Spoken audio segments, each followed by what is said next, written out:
Assalamualaikum warahmatullahi wabarakatuh. Perkenalkan, nama saya Mudedi Miftah, asal dari Kota Pati, NIM 2020-280, kelas ilmu hukum C. Ini mempresentasikan tentang hukum tata negara. Ya, hukum tata negara adalah bentuk hukum yang mendefinisikan hubungan antara berbagai lembaga di dalam suatu negara, yaitu eksekutif, legislatif, dan yudikatif. Bentuk-bentuk negara Indonesia menggunakan sistem kepemerintahan negara demokrasi, yang artinya adalah bentuk pemerintahan di mana semua warga negaranya memiliki hak setara dalam pengambilan keputusan yang dapat mengubah hidup mereka.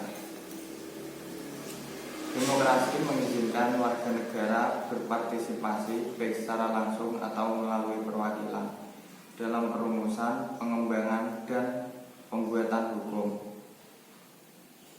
Negara yang memiliki sistem presidensial maksudnya adalah negara yang dipimpin oleh presiden yang dipilih rakyat. Presiden secara bersamaan menjabat sebagai kepala negara dan kepala pemerintahan, dan dalam jabatannya ini mengangkat pejabat-pejabat pemerintahan yang terkait. Dan di Indonesia juga memiliki bentuk negara yang republik konstitusional, artinya yaitu adalah bentuk pemerintahan yang dikepalai seorang presiden, di mana presiden memegang dua kekuasaan, yaitu sebagai kepala negara dan kepala pemerintahan, dengan batasan konstitusi yang berlaku di negara tersebut, dan dengan pengawasan parlemen atau fungsi lembaga legislatif. Selanjutnya, sistem pemerintahan Indonesia menurut Undang-Undang 1945. Pembukaan Undang-Undang 1945 alinea 4 menyatakan bahwa kemerdekaan kebangsaan Indonesia itu disusun dalam suatu Undang-Undang Dasar Negara Indonesia yang terbentuk dalam suatu susunan negara Republik Indonesia yang berkedaulatan rakyat. Berdasarkan pasal 1 ayat 1 Undang-Undang Dasar 1945, negara Indonesia adalah negara kesatuan yang berbentuk republik. Berdasarkan hal itu, dapat disimpulkan bahwa bentuk negara Indonesia adalah kesatuan, sedangkan bentuk pemerintahannya adalah republik. Yang terakhir, ada organisasi kekuasaan negara, yang mana sebuah kekuasaan di suatu negara terbagi tiga, yang sering disebut dengan istilah trias politika. Trias politika terdiri dari kekuasaan legislatif, yaitu kekuasaan untuk membuat undang-undang, kekuasaan eksekutif, yaitu kekuasaan untuk menjalankan pemerintahan, dan kekuasaan yudikatif, yaitu kekuasaan kehakiman. Sekian yang dapat saya sampaikan. Apabila ada yang kurang jelas dalam pemaparan saya mohon maaf. Sekian, terima kasih. Assalamualaikum warahmatullahi wabarakatuh. Dan pemirsa, untuk membahas lebih dalam mengenai kebijakan darurat sipil jika diterapkan di Indonesia, sudah bersama kami ada Profesor Juanda selaku pakar hukum tata negara. Selamat siang, Prof. Selamat siang. Baik, Prof. Presiden mempertimbangkan adanya darurat sipil untuk meredam penyebaran virus corona ini. Tepat atau tidakkah diterapkan di Indonesia? Kalau bicara tepat tidak tepat, maka saya katakan tepat tapi tidak tepat. Artinya bahwa dalam kondisi sekarang memang satu realitas, kondisi negara kita dengan corona ini, kita adalah menghadapi ancaman yang sangat besar. Tapi satu sisi, kalau ancaman yang begini dalam konteks menyangkut kesehatan masyarakat ini didampingi dengan kebijakan darurat sipil, saya kira ini yang tidak tepat. Tapi dalam rangka untuk misal mengantisipasi kalau terjadi esensi yang sebenarnya terjadi darurat sipil, harus dipahami darurat sipil ini apa. Nah, yang saya pahami darurat sipil ini aman terhadap bahaya yang kira-kira akan membahayakan negara. Nah, membahayakan negara ini bisa memang keadaan perang, bisa kena kerusuhan, bisa kena bencana alam, dan termasuk hal-hal yang dikhawatirkan untuk terjadinya mengancam tentang negara.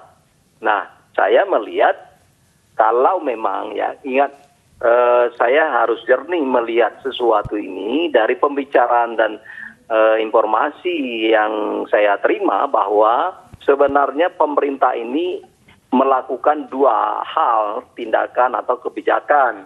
Pertama adalah kebijakan tentang pembatasan sosial berskala besar didampingi atau disusul dengan darurat sipil. Nah, kalau kita lihat ini dua hal kebijakan ini saya kira adalah antisipasi untuk mengantisipasi kalau nanti terjadi efek dari pembatasan sosial berskala besar, terjadi kerusuhan, maka ini saya lihat antisipasi yang dilakukan oleh pemerintah sekarang ini gitu. Tapi sebenarnya pemerintah lebih condong untuk sementara itu berpikirnya menggunakan Undang-Undang 6 2018 tentang kekarantinaan kesehatan, khususnya tentang PSBB, pembatasan sosial berskala besar. Tetapi tidak hanya cukup itu. Kenapa tidak hanya cukup itu? Adalah dimungkinkan kalau ini nanti kerusuhan, misalnya kalau itu dilakukan karena soal efek dominonya kepada ekonomi, persoalan kelaparan, adanya ancaman terhadap persoalan sosial lain, maka Presiden sudah mengantisipasi dengan darurat sipil. Nah, ini yang saya katakan tepat tidak tepat itu. Sebenarnya jangan berpikir tentang darurat sipil atau jangan diumumkan dulu tentang darurat sipil.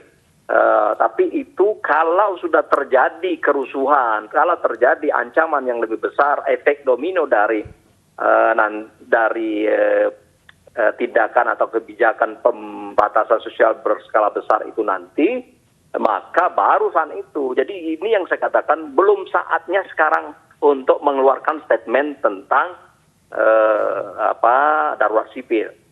Artinya memang ada beberapa poin yang di dalam darurat sipil ini memang tidak pas begitu dikatakan berlebihan untuk diterapkan untuk saat ini. Anda tadi mengatakan ada kekarantina kesehatan yang harusnya dipakai untuk meredam penyebaran virus corona ini. Jika nantinya begitu kebijakan darurat sipil ini diterapkan akan seperti apa? Ya, makanya saya katakan ini kan saya lihat adalah anticipate atau sebuah pencegahan preventif dari pemerintah. Nah, kalau nanti atau pembatasan sosial dilakukan terjadi, kalau sudah begitu itu sangat darurat sekali. Orang dibatasi keluar, kemudian direkam, kemudian kita tidak boleh keluar lagi, segala macam itu. Jadi kita dalam kondisi yang sangat membahayakan. Baik, gitu. Baik, Prof, sebenarnya ini juga masih pertimbangan tentunya adanya darurat sipil ini. Kemudian langkah yang memang paling tepat dan paling cepat seharusnya pemerintah untuk menangani virus corona ini apa? Nah, jadi begini, saya pikir begini, kita juga harus objektif bahwa ini pemerintah kita, khususnya pemerintah pusat, pemerintah daerah sedang berfokus bagaimana menanggulangi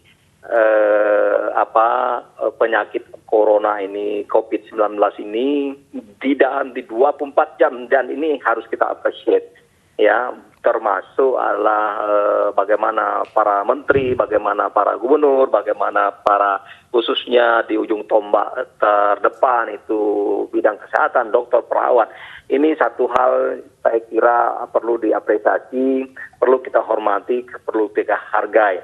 Namun demikian, ya, kalau dalam posisi pemerintah pusat sebenarnya memang harus cepat mengambil tindakan-tindakan yang sangat tepat, seperti katakanlah melakukan pembatasan sosial berskala besar.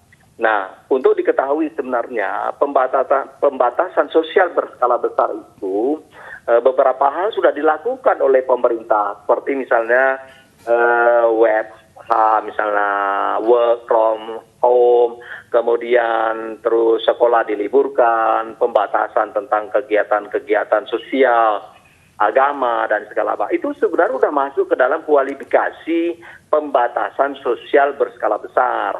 Cuman belum merelokasi, melakukan pembatasan atau karantina wilayah.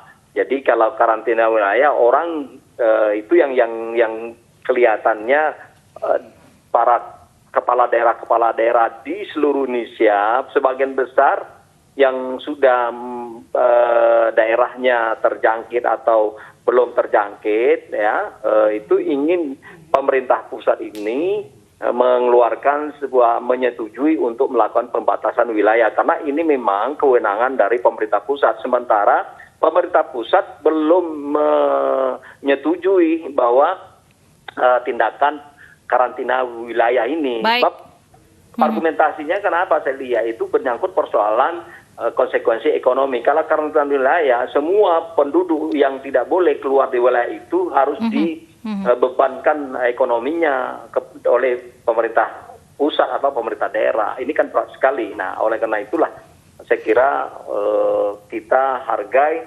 Namun demikian menurut saya adalah perlu koordinasi, dan beberapa daerah sudah melakukan itu, seperti Tegas, beberapa daerah sudah melakukan pembatasan wilayah itu. Baik, kita harapkan ketegasan yang secara cepat dilakukan oleh pemerintah pusat tentunya. Terima kasih Profesor Juanda, pakar hukum tata negara, sudah bergabung bersama kami di Anyus Siang.